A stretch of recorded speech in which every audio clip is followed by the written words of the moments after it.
샬롬. 오늘 또 주님의 은혜와 평강이 여러분과 함께하기를 축원합니다. 오늘 또 주님과 동행하시고 말씀을 묵상하고 그 말씀이 우리에게 말씀한 대로 순종하며 살아가는 귀한 하루가 되시기를 주의 이름으로 축원합니다. 오늘 아침 하나님께서 우리에게 허락해 주신 말씀은 욥기 2장 1절에서 12절 말씀입니다. 하루는 하나님의 아들들이 와서 주님 앞에 서고 사탄도 그들과 함께 주님 앞에 섰다. 주님께 사탄에게 어디를 갔다 오는 길이냐 하고 물으셨다. 사탄은 주님께 땅을 이리저리 돌아다니다가 오는 길입니다 하고 대답하였다. 주님께서 사탄에게 말씀하셨다. 너는 내 종 욥을 잘 살펴보았느냐? 이 세상에 그 사람만큼 흠이 없고 정직한 사람, 그렇게 하나님을 경외하고 악을 멀리하는 사람이 없다. 내가 나를 부추겨서 공연히 그를 해치려고 하였지만 그는 여전히 자기의 온전함을 굳게 지키고 있지 않느냐. 사탄이 주님께 아뢰었다. 가죽은 가죽으로 대신할 수 있습니다. 사람은 자기 생명을 지키는 일이면 자기가 가진 모든 것을 버립니다. 이제라도 주님께 손을 들어 그 뼈와 살을 치시면 그는 당장 주님 앞에서 주님을 저주하고 말 것입니다. 주님께 사탄에게 말씀하셨다. 그렇다면 그를 너에게 맡겨보겠다. 그러나 그의 생명만은 건드리지 말아라. 사탄은 주님 앞에서 물러가 곧 욥을 쳐서 발바닥에서부터 정수리에까지 악성 종기가 나서 고생하게 하였다. 그래서 욥은 잿더미에 앉아서 옹기 조각을 가지고 자기 몸을 긁고 있었다. 그러자 아내가 그에게 말하였다. 이래도 당신은 여전히 신실함을 지킬 겁니까? 차라리 하나님을 저주하고서 죽는 것이 낫겠습니다. 그러나 욥은 그에게 이렇게 대답하였다. 당신까지도 어리석은 여자들처럼 말하는구려. 우리가 누리는 복도 하나님께로부터 받은 것인데 어찌 재앙이라고 해서 못 받는다 하겠소. 이렇게 하여 욥은 이 모든 어려움을 당하고서도 말로 죄를 짓지 않았다. 그때 욥의 친구 세 사람 곧 대만 사람 엘리바스와 수아 사람 빌닷과 나아마 사람 소발은 욥이 이 모든 재앙을 만나서 고생한다는 소식을 듣고 욥을 달래고 위로하려고 저마다 집을 떠나서 욥에게로 왔다. 그들이 멀리서 욥을 보았으나 그가 욥인 줄 알지 못하였다. 그들은 한참 뒤에야 그가 바로 욥인 줄을 알고 슬픔을 못 이겨 소리내어 울면서 겉옷을 찢고 또 공중에 티끌을 날려서 머리에 뒤집어 썼다. 아멘. 욥의 시련은 한 번에 그치지 않습니다. 일거에 재산 다 잃고 자식마저 다 잃었습니다. 그럼에도 불구하고 욥은 하나님을 원망하지 아니하고 도리어 하나님을 경배하고 찬양하였다 그랬어요. 즉 사단의 시험을 사단이 준 시련을 믿음으로 잘 극복한 것입니다. 여러분 그렇다고 해서 한 번 시도한 사탄이 그대로 물러가지 않습니다. 계속해서 욥을 넘어뜨리려고 획책하고 있는 것이죠. 사랑하는 성도 여러분, 사탄의 시험은 한 번에 그치지 않는다. 오늘 또 우리에게 매번 매순간 우리를 넘어뜨리려고 우리를 시험하고 있다는 사실을 우리는 늘 경계하고 있어야 됩니다. 마치 우리 눈에 보이지 않지만 공기 속에 있는 병원균 바이러스들이 우리 몸에 끊임없이 들어오고 우리 몸은 끊임없이 여기에 저항하는 것처럼 사탄은 이처럼 끊임없이 우리 호흡 속에서 계속 우리를 넘어뜨리려고 하고 우리는 신앙으로 계속 매일 매순간 사탄을 물리쳐야 하는 것입니다. 오늘 본문에 또다시 사탄이 하나님 앞에 서지요. 2장 1절 말씀. 하루는 하나님의 아들들이 와서 주님 앞에 서고 사탄도 그들과 함께 주님 앞에 섰다. 주님께서 사탄에게 어디를 갔다 오는 길이냐 하고 물으셨다. 사탄은 주님께 땅을 이리저리 돌아다니다가 오는 길입니다 하고 대답하였다 그랬어요. 앞에 우리 이미 봤지요. 하나님의 질문 똑같은 질문하지 어디를 다녀오느냐 그랬더니 또 대답을 합니다. 땅을 이리저리 돌아다니다 왔습니다 하고 대답합니다. 그런데 여러분 사탄이 뭐 하려고 이리저리 돌아다녔겠습니까? 하나님을 뜻을 이루려고요? 아니지요. 하나님의 뜻을 무너뜨리려고 우리를 유혹해서 우리를 넘어뜨리려고 여리저리 돌아다니는 거예요. 그래서 베드로전서 5장 8절 말씀에 그렇게 말씀하고 있지 않습니까? 정신을 차리고 깨어 있으십시오. 여러분의 원수 악마가 우는 사자같이 삼킬 자를 찾아 두루 다닙니다. 이 순간에도 두루 다니고 있는 거예요. 그러므로 우리는 베드로의 말처럼 정신을 차리고 깨어 있어야 합니다. 우리는 그러지 않으면 이 사탄, 이 악마에게 먹히우고 말 것입니다. 이때 하나님께서 이렇게 말씀하세요. 3절 말씀에 주님께 사탄에게 말씀하셨다. 너는 내 종 욥을 잘 살펴보았느냐? 이 세상에 그 사람만큼 의미 없고 정직한 사람, 그렇게 하나님을 경외하고 악을 멀리하는 사람이 없다. 내가 나를 부추겨서 공연히 그를 해치려고 하였지만 그는 여전히 자기의 온전함을 굳게 지키고 있지 않느냐 그랬어요. 무슨 말씀입니까? 하나님이 이처럼 욥을 자랑하시자 사탄의 생각은 욥이 이처럼 흠이 없고 정직하고 하나님을 경외하고 악을 멀리하는 까닭은 다 그 하나님이 잘 돌봐 주셔서 그러니까 축복을 받아 그렇게 하는 거 아닙니까? 만약 하나님 이거 욥에게 거두어 가면 그는 금방 하나님을 욕할 것입니다. 그렇게 말해요. 앞에 본 1장 9절 말씀에 그러잖아요. 그러자 사탄이 주님께 아뢰었다. 욥이 아무것도 바라는 것 없이 하나님을 경외하였겠습니까? 주님께서 그와 그의 집과 그가 가진 모든 것을 울타리로 감싸주시고 그가 하는 일이면 무엇이나 복을 주셔서 그의 소유를 온 땅에 넘치게 하지 않으셨습니까? 이제라도 주님께 손을 드셔서 그가 가진 모든 것을 치시면 그는 주님 앞에서 주님을 저주할 것입니다. 그랬어요. 그래서 하나님이 어떻게 했습니까? 욥의 생명을 건드리지 못하게 하고 모든 걸 사탄에게 맡겼지요. 그러나 욥은 어떻게 반응합니까? 1장 20절 이때 욥은 일어나 슬퍼하며 겉옷을 찢고 머리털을 민 다음에 머리를 땅에 대고 엎드려 경배하면서 이렇게 말하였다. 모태에서 빈손으로 태어났으니 죽을 때에도 빈손으로 돌아갈 것입니다. 주신 분도 주님이시오 가져가신 분도 주님이시니 주님의 이름을 찬양할 뿐입니다. 이렇게 욥은 이 모든 어려움을 당하고서도 죄를 짓지 않았으며 어리석게 하나님을 원망하지도 않았다. 이게 지난 1장의 내용 아닙니까? 그러니 오늘 본문에서 하나님의 말씀은 이거예요. 네가 내가 그렇게 말했는데 사탄아 너 공연히 나를 부추겨가지고 욥을 헤아려 했지만 욥을 봐라. 여전히 그는 그 믿음을 온전하고 굳건하게 지키고 있지 않느냐. 하나님의 말씀이 옳다 하는 말씀에 네 말은 틀렸고 하나님의 말씀이 옳지 않았느냐 하는 그런 말씀입니다.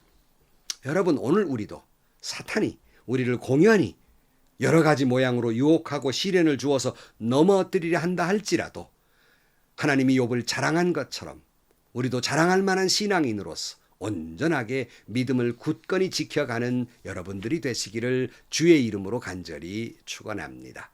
그러나 사탄이 어디 포기할 존재입니까? 4절 말씀에 사탄이 주님께 아뢰었다.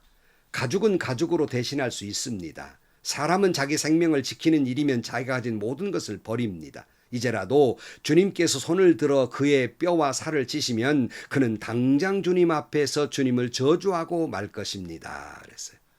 그러니까 하나님이 욥의 생명을 건드리지 말라고 했으니 생명을 건드리지 않지만 그의 생명을 만약에 내가 위협을 한다면 그 다 버릴 겁니다. 인간이라는 게 지 목숨 하나 살리려고 다 버릴 겁니다. 만약에 하나님이 그 욥의 뼈나 살을 치시면 당장 주님을 욕할 겁니다. 뭐 이런 말이에요. 그러나 하나님은 욥의 신앙을 너무 잘 알지요. 결코 욥은 그런다고 해 넘어질 사람이 아님을 너무나도 잘 알고 계셨습니다. 그래서 6절 말씀에 주님께서 사탄에게 말씀하셨다. 그렇다면 그를 너에게 맡겨보겠다. 그러나 그의 생명만은 건드리지 말아라 그랬어요. 하나님이 이렇게 말씀하신 것은 멀쩡한 욥을 괴롭히려는 것이 아니라 욥의 신앙을 잘 알고 계셨기 때문입니다. 그럼에도 불구하고 욥은 그 신앙이 흔들리지 아니할 것이고 하나님을 믿는 믿음으로 굳건하게 세워질 것을 아시기 때문에 이 사탄의 책략을 허락해 주신 것입니다. 오늘 우리의 신앙도 이 하나님의 욥에 대한 기대처럼 저와 여러분의 신앙도 이와 같아서 어떤 시련에서도 흔들리지 아니하고 하나님이 자랑할 만한 욥과 같은 신앙을 갖게 되기를 주의 이름으로 축원합니다. 자, 사탄의 모습을 보면 7절 말씀에 사탄은 주님 앞에서 물러가 곧 욥을 쳐서 발바닥에서부터 정수리까지 악성 종기가 나서 고생하게 하였다. 그래서 욥은 잿더미에 앉아서 옹기 조각을 가지고 자기 몸을 긁고 있었다 그랬어요. 머리끝부터 발끝까지 악성 종기가 생기게 만듭니다. 그러니까 그저 널브러져 있는 옹기 조각, 기와 같은 조각을 가지고 가서 그저 몸을 벅벅 긁고 있는 거예요. 동방의 으뜸가는 재벌이었습니다. 하루아침에 재산 잃고 자식 잃고 아내 잃고 건강 잃고 뭐 다 이러면 거지 센세가 되어버리고 말았어요. 아마 사탄 생각은 이쯤 되면 아마 그래서 아무리 욥이라도 하나님을 원망할 것이다 이렇게 생각을 했습니다. 욥 자신이 처한 상황도 힘들어 죽을 것 같은데 이번에는 아내가 등장해서 또 괴롭히게 돼요. 9절 말씀. 그러자 아내가 그에게 말하였다. 이래도 당신은 여전히 신실함을 지킬 겁니까? 차라리 하나님을 저주하고서 죽는 것이 낫겠습니다. 무슨 말이에요? 욥이 아내가 무슨 말을 하고 있어요? 아니, 당신 지금 하나님을 섬긴다고 그 야단하고 뭐 믿는다고 야단했지만 결과가 뭡니까? 그렇게 신앙 가지고 살아서 예수 잘 믿는다고 해서 그저 얻은 게 뭡니까? 믿음 좋아하시네. 당신 그저 하나님 그 하나님 저주하고 죽어요 죽어 뭐 이런 말이에요. 정말 우리가 살아가면서 나 하나 좀 힘든 거야 견딜 만한데 그것을 빌미로 해서 하나님을 비웃을 때 믿는 이로서는 정말 괴롭죠. 내가 당하는 괴로움보다 그게 훨씬 더 아프지요. 그러니 이 욥의 아내는 욥을 위로한 것이 아니라 더 괴롭히고 있는 거예요. 사실 여러분 인간적으로 생각하면 욥의 아내를 우리가 지나치다고 할 수 있겠습니까? 여러분도 생각해 보세요. 하루아침에 재산 잃고 하루아침에 자식 잃었는데 남편이라는 사람이 그 재산 잃었는데도 불구하고 하나님께 경배하고 찬양하고 그 꼴 보고 싶었겠습니까? 당신 예수 믿은 결과 겨우 이것이요? 그 믿음 다 무슨 쓰잘데기 없는 짓이요? 뭐 이렇게 말할 만하지 않겠습니까? 누가 보아도 하나님을 원망할 수밖에 없는 상황입니다. 욥이 하나님을 원망한들 이 상황에 누가 그를 욕하겠습니까? 그러나 욥은 하나님을 원망하지 아니했습니다. 도리어 그는 이렇게 말합니다. 10절 말씀에 그러나 욥은 그에게 이렇게 대답하였다. 당신까지도 어리석은 여자들처럼 말하는구려. 우리가 누리는 복도 하나님께로부터 받았는데 어찌 재앙이라고 해서 못 받는다 하겠소. 이렇게 하여 욥은 이 모든 어려움을 당하고서도 말로 죄를 짓지 않았다 그랬어요. 말로 욥의 아내가 그를 또 아픔을 주는데 욥은 결코 말로 죄를 짓지 않습니다. 어떻게 그렇게 할 수 있어요? 근본적인 것 모든 것이 하나님의 은혜라는 생각이 꽉 붙들고 있기 때문에 그것이 복도 온다면 재앙도 온들 누구를 원망하겠느냐는 굉장한 믿음을 가지고 있지요. 이미 우리는 앞에 욥기 1장 21절 말씀에 모태에서 빈손으로 태어났으니 죽을 때에도 빈손으로 돌아갈 것입니다. 주신 분도 주님이시오 가져가신 분도 주님이시니 주님의 이름을 찬양할 뿐입니다. 내가 무슨 일을 당한들 그 모든 것 주신 것이 하나님이신데 거두어 간다고 내가 원망할 수 있습니까? 난 오직 이런들 저런들 하나님을 찬양할 것밖에 없습니다. 그의 이의 고백은 그의 말로 죄를 짓지 않습니다. 주님을 경배합니다. 주님을 찬양합니다. 그게 욥의 신앙의 핵심이 뭐예요? 모든 걸 내 편으로 생각하는 것이 아니라 하나님 편을 생각하는 거예요. 내 억울함, 내 고통, 아픔을 생각하는 것이 아니라 하나님을 먼저 생각하는 신앙, 하나님 중심, 하나님 제1주의의 신앙, 바로 이것이 우리가 배워야 하고 따라가야 할 신앙입니다. 저와 여러분도 이런 믿음을 갖게 되기를 주의 이름으로 축원합니다. 근데 이때 세 친구가 아주 절친이 이 소식을 듣습니다. 11절 말씀. 그때 욥의 친구 세 사람 곧 대만 사람 엘리바스와 수아 사람 빌닷과 나아마 사람 소발은 욥이 이 모든 재앙을 만나서 고생한다는 소식을 듣고 욥을 달래고 위로하려고 저마다 집을 떠나서 욥에게로 왔다. 그들이 멀리서 욥을 보았으나 그가 욥인 줄을 알지 못하였다. 그들은 한참 뒤에야 그가 바로 욥인 줄 알고 슬픔에 못 이겨 소리내어 울면서 겉옷을 찢고 또 공중에 티끌을 날리며 머리에 뒤집어 썼다. 그들은 밤낮 이래 동안 욥과 함께 땅바닥에 앉아 있으면서도 욥이 겪는 고통이 너무 비참하여 입을 열어 한마디도 말도 할 수 없었다.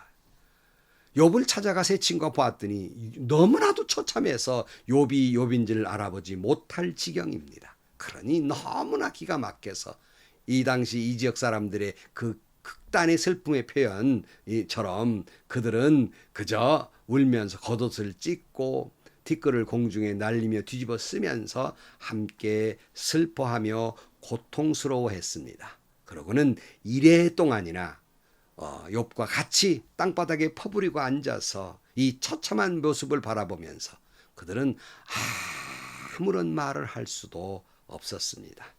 사실 여러분, 위로라는 것이 말에 있는 줄 아는데요. 사실 위로는 말에 있는 것이 아니라 위로하려고 하는 마음에 있습니다. 어떤 때에는 10마디 말보다는 가만히 그 위로의 마음을 가지고 옆을 지켜주는 것이 더 큰 위로가 될 때가 참 많습니다. 어찌 보면 욥의 아내도 사실은요, 아마 위로한답시고 욥의 편 들어준답시고 아마 말을 했을 수도 있습니다만 그건 도리어 그에게 상처가 되는 말을 할 수밖에 없었지요. 이런 이야기가 있지 않습니까? 어느 소녀가 가장 위로를 잘해주는 사람으로 뽑혔는데 사람들이 물었습니다. 어떻게 그렇게 위로를 잘했느냐 물었더니 소녀의 대답은 이랬습니다. 나는 아무것도 한 일이 없어요. 앞집 할아버지가 할머니를 잃고 너무나 슬픔 가운데 앉아 계시는데 저는 늘 할아버지 곁에 가만히 앉아 있었을 뿐이었어요. 그겁니다. 말없이 함께 해주는 것. 이것이 큰 위로인 것입니다. 결론으로 말씀드립니다. 오늘 또 사탄은 저와 여러분을 이 순간에도 넘어뜨리려고 획책하고 있습니다. 정신 차리고 근신하고 깨어 기도해야 할 것입니다. 욥의 신앙의 핵심, 그것은 내 중심이 아니라 늘 하나님의 중심으로 생각하는 신앙이었어요. 온전히 하나님 중심의 신앙이 되시기를 축원합니다. 그리고 오늘 또 욥을 위로했던 세 친구들처럼 오늘 또 우리의 위로가 필요한 사람들이 있어요. 우리도 위로가 필요하지만 누군가가 우리의 위로가 필요한 사람이 있습니다. 10마디 말보다는 가만히 그 곁에 앉아 있어 주는 것. 이것이 훨씬 위로가 될 때가 많습니다. 여러분 위로자 되시기를 주의 이름으로 축원합니다. 로마 12장 15절 말씀, 기뻐하는 사람과 함께 기뻐하고 우는 사람들과 함께 우십시오. 이사야 40장 1절, 너희는 위로하라, 나의 백성을 위로하라, 너희의 하나님께서 말씀하신다. 아멘. 기도하겠습니다. 하나님 아버지, 기가 막힌 오늘 코로나 바이러스의 현실이 우리를 원망할 수밖에 없고 사탄이 우리의 믿음마저 흔들고 있는 시대입니다. 결코 사탄의 그 획책에 넘어가지 아니하고 도리어 그럴수록 정신을 차리고 더욱 근신하여 기도하는 저희들 되게 하여 주옵소서. 늘 내 중심의 신앙이 아니라 하나님 중심의 신앙을 가지고 살아갈 수 있게 하여 주옵시고, 오늘 우리 모두가 위로가 필요한 시대이지만 나만이 위로받는 사람이 아니라 누군가를 위로하는 사람이 돼서 예수님의 이름으로 그 곁에 앉아 그와 함께 울면서 말없이 곁을 지켜주는 진정한 위로자들이 되게 하여 주옵소서. 예수님의 이름으로 기도하옵나이다. 아멘. 여러분 분명한 것, 오늘 또 사탄은 저와 여러분을 유혹할 겁니다. 흔들 겁니다. 신앙에 대해 회의를 느끼게 만들고 우리를 기도 못하게 만들고 신앙생활을 계속 못하게 만드는 유혹이 있을 겁니다. 정신 번쩍 차리고 하나님 중심의 신앙을 가지고 여러분이 모든 사탄의 유혹을 물리치고 욥처럼 하나님이 자랑할 만한 신앙인들이 되시기를 주의 이름으로 축원합니다. 오늘 또 우리 모두는 저도 위로가 필요하고 여러분도 위로가 필요하지 않습니까? 다 모든 인간은 위로가 필요해요. 그래서 나만이 위로받을 사람이 아니라 누군가를 위로하는 사람, 예수님의 이름으로 찾아가 그 곁에 앉아줌으로써 위로자가 되시기를 주의 이름으로 축원합니다. 그 가운데서 여러분 행복하시고요. 오늘도 좋은 일이 가득한 하루가 되시기를 주의 이름으로 간절히 축원합니다.